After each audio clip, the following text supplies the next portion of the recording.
It's Tuesday, March 30th, and the time for your Barbados Today morning news update. Government has unveiled a national plan to combat human trafficking, the first of its kind in Barbados to fight the global scourge. Attorney General Dale Marshall said one of the plan's first actions will be to study the problem and make further recommendations on how to deter it. The plan unveiled on Monday contains 4 P's: prevention, protection, prosecution, and partnership. The country's chief legal advisor said the Barbados National Action Plan to combat human trafficking 2021-2023 is a milestone in tackling a multifaceted problem that had been a source of concern for policymakers for many years. Marshall said a budget of $125,000 had been allocated for the upcoming financial year to finance the action plan. The University of the West Indies has made phenomenal progress in the last 5 years. Vice-Chancellor Sir Hilary Beckles delivered that report card in a State of the University address yesterday. Sir Hilary said the university had confronted the need for transformational change, had been re-engineered, re-energized, refocused, and rebuilt. The Vice-Chancellor said this progress had led to the UWI being ranked as the #1 university in the greater, wider Caribbean from a field of over 150 universities. We were ranked the #1 university in the greater, wider Caribbean from a field of over 150 very fine, outstanding universities. We were ranked in the top 1% of the best universities in Latin America and the Caribbean from a field of some 5,000 very fine universities.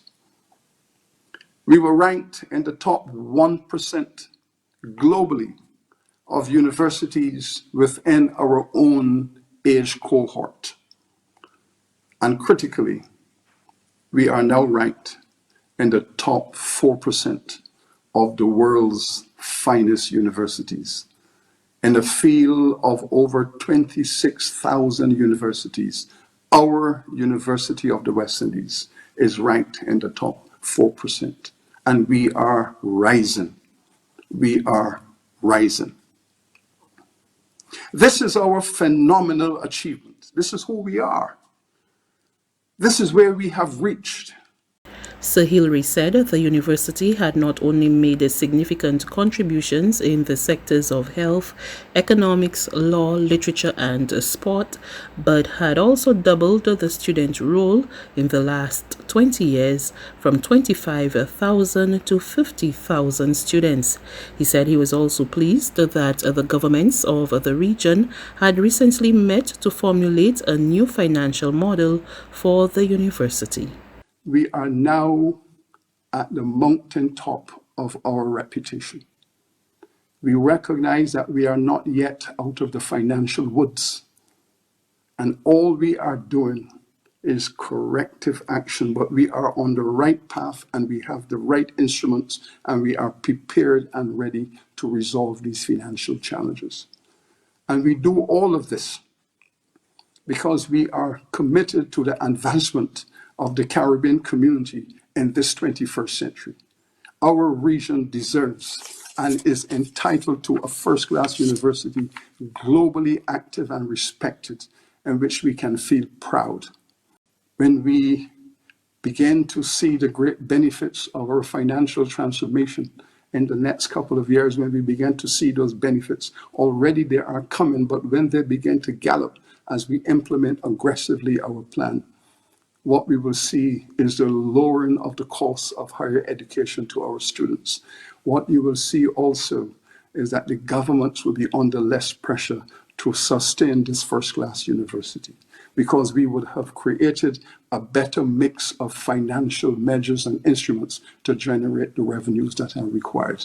There is a suggestion that the University of the West Indies eliminate some top posts in a bid to streamline what has been described as its costly and complicated administrative structure.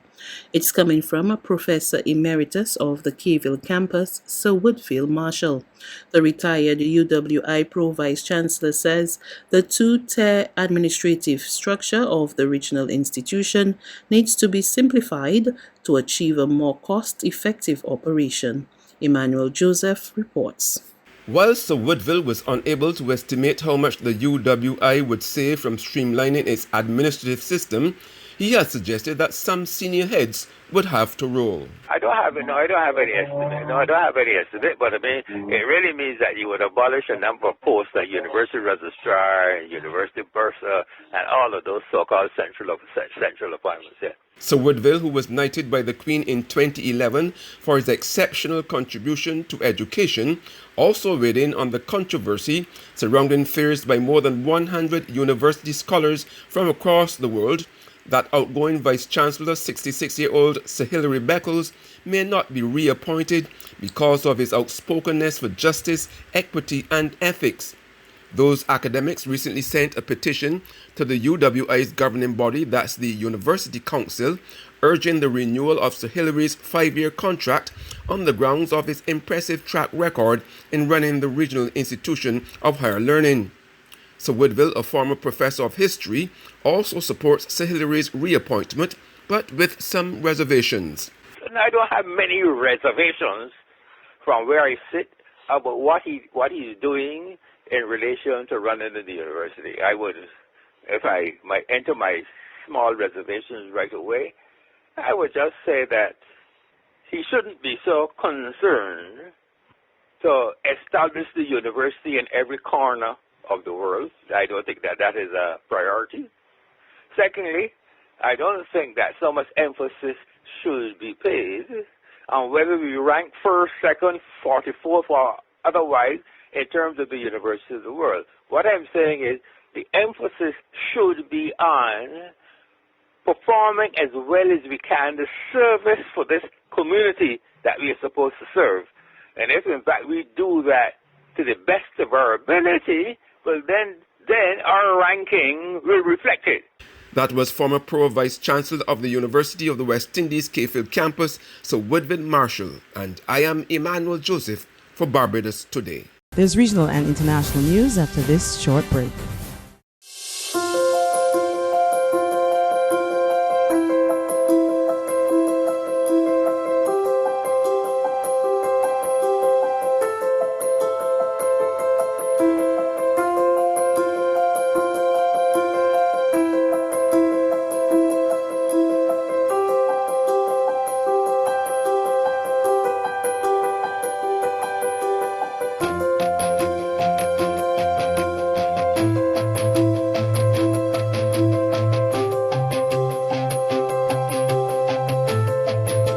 Barbados Today, news you can trust. To news from the region now, health authorities in the Bahamas are keeping a close eye on an uptick in COVID-19 cases on Harbour Island. According to this report from Our News Bahamas, the increase in new cases is being blamed on spring break activities. And there is an uptick in cases, a cluster related to travel. Tighter restrictions may be on the way for Harbour Island as health officials keep a close eye on an uptick in COVID-19 cases, according to Director of Government's Infectious Diseases Program, Dr. Nikia Forbes, who said health officials have already made recommendations to the competent authority. The past 2 weeks have been very busy for the small island community, with hotels and private residences all booked out. Marinas seeing their fair share of yachts docked as well, and the blame is being placed on spring break. We have made recommendations to help to flatten the curve there. And that will start with a team on the grounds as we monitor the cases closely. That health officials are doing their best and will be putting efforts in place to control that. But the concern is not just on Bryland. Health officials have been noticing an increase in cases over the past few weeks, with 42 new cases confirmed on March 27th, 22 on New Providence, 14 on Grand Bahama, and 5 on Eleuthera, mainly Harbour Island. And finally, the global community must urgently provide the necessary support to all developing countries in need. That's according to UN Secretary General Antonio Guterres, who says with many countries continuing to struggle to overcome the human and economic devastation from COVID-19, many of them cannot invest in recovery and resilience because of financing constraints. We are in the worst recession since the Great Depression. Richer countries have benefited from an unprecedented $16 trillion of emergency support measures, preventing a downward spiral and setting the stage for recovery. But many developing countries cannot invest in recovery and resilience because of financing constraints. The least developed countries have spent 580 times less in per capita terms on their COVID-19 response than advanced economies. 6 countries have already defaulted.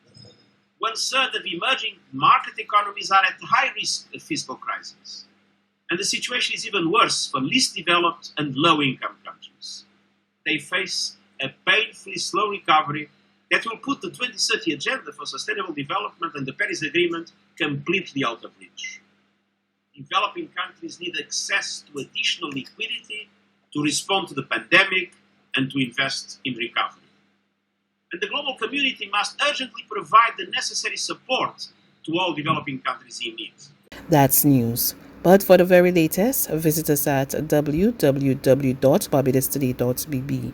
You can also subscribe to our e-paper, email updates, or like us on Facebook, and sign up for our breaking news alerts via WhatsApp. We're also on Izumi Media in bus terminals, as well as screenplay at supermarkets and gas stations near you. And you can also hear us on Mix 96.9 FM and Capital Media HD 99.3 FM.